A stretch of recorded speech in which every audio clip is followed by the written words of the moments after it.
हानि लाभ जीवन मरण, यश अपयश विधि हाथ। लेकिन पेड़ और पानी हमारे हाथ में है। और सनद रहे, आज मौत की वजह हवा बनी है तो कल मौत की वजह पानी होगी।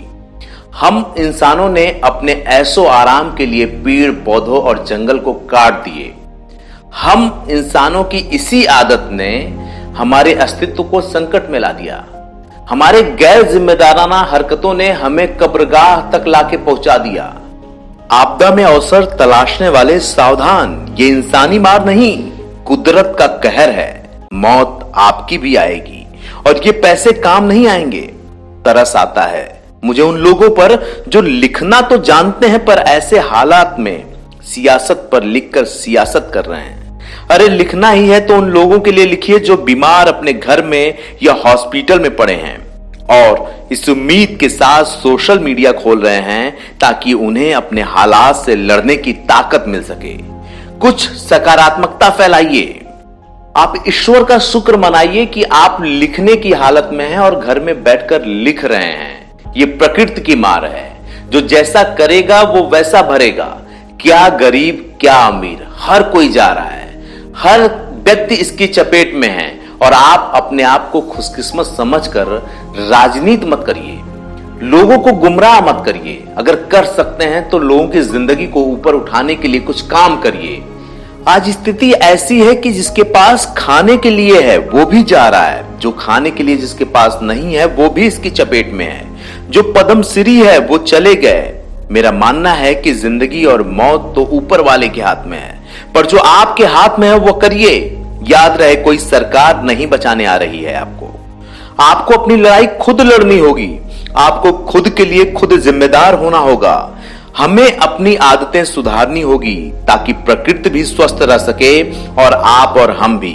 खुद को मानसिक रूप से मजबूत करने की जरूरत है। यह समझने की जरूरत है कि यह स्थिति थोड़े दिन में ही बदल जाएगी अगर हम बदल जाएंगे।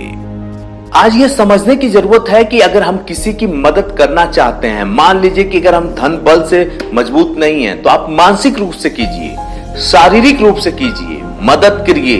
ये वक्त मेरा तेरा करने का नहीं है, बल्कि संक्रमण को रोकने का और संक्रमण से सबको बचाने का है। मानसिक रूप से बीमार लोगों को इससे उबारने का है।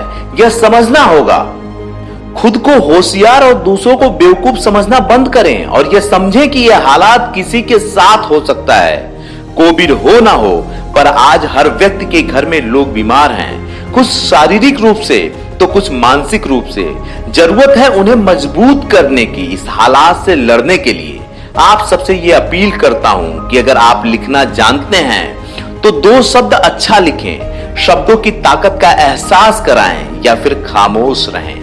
यह ज्यादा बेहतर होगा। कम से कम कोई मोटिवेट नहीं होगा तो अवसाद में तो नहीं जाएगा।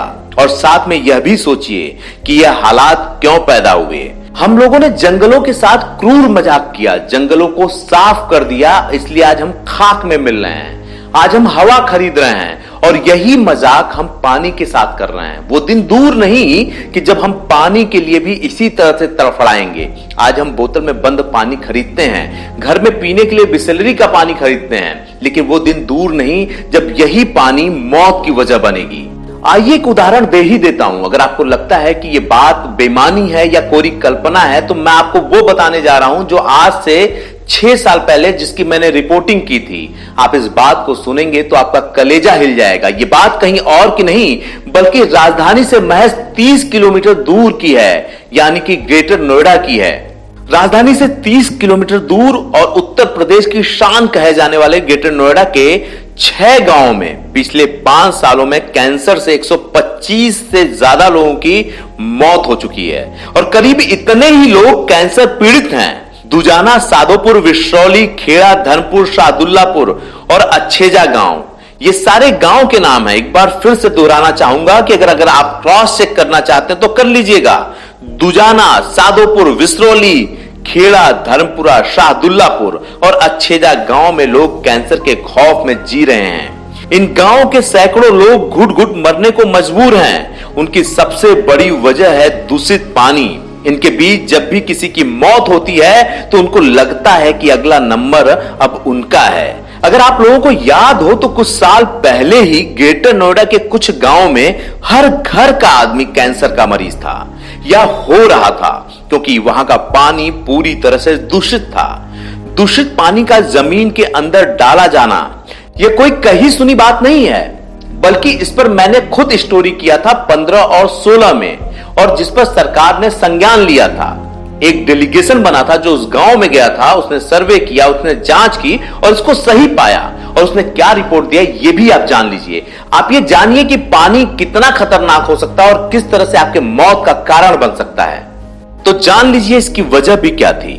उन लोगों ने बताया कि दरअसल इस औद्योगिक क्षेत्र में कारखानों में पेंट, रसायन, उर्वरक, खाद, सीमेंट, इस्पात, कॉस्मेटिक, कीटनाशक, टीबी, ट्यूब सहित कई चीजों की कंपनियां हैं और इनके रसायन काफी मात्रा में निकलते हैं, जिन्हें कंपनियां बिना शोधन के जमीन के अंदर बोर करके डाल रही हैं। हालात ये है कि यहाँ के पानी का रंग बदल गया।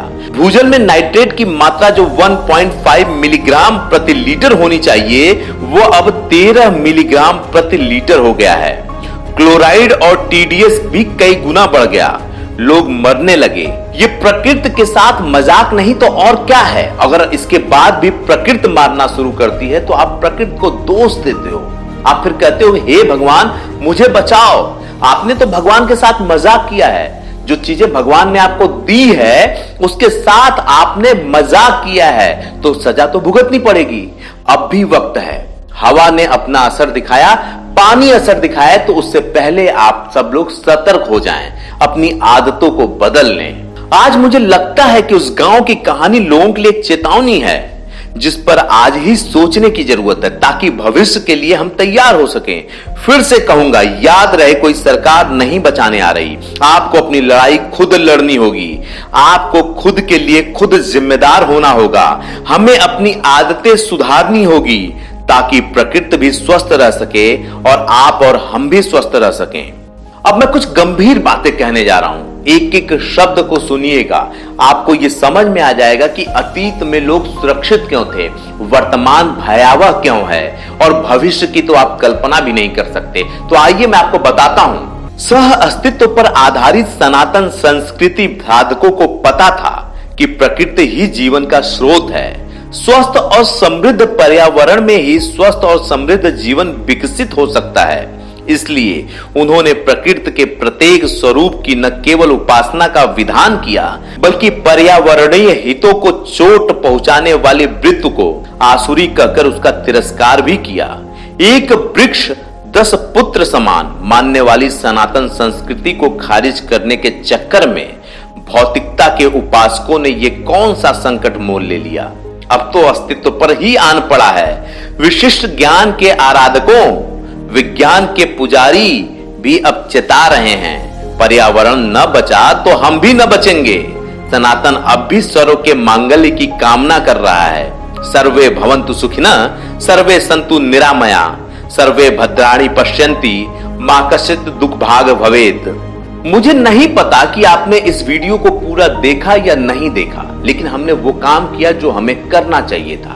कहते हैं कि प्रत्यक्ष को प्रमाण की जरूरत नहीं होती और हमने अपने जीवन में जो प्रत्यक्ष देखा था उसके प्रमाण हमने आपको दे दिए। यकीन मानिए कि हमारी सनातन संस्कृति में ये सब चीजें पहले से लिखी हुई हैं, जिनको भूलने का ये नतीजा हुआ कि हम मौत के मुहाने पर आकर खड़े हो गए हैं। तो अगर अब भी हम अपनी आदतों को सुधार लेंगे तो वर्तमान कठिन जरूर है लेकिन भविष्य स्वर्णिम होगा। अगर हम अपने वर्तमान को नहीं सुधार पाए तो यकीन मानिए कि भविष्य भयावह होने वाला है।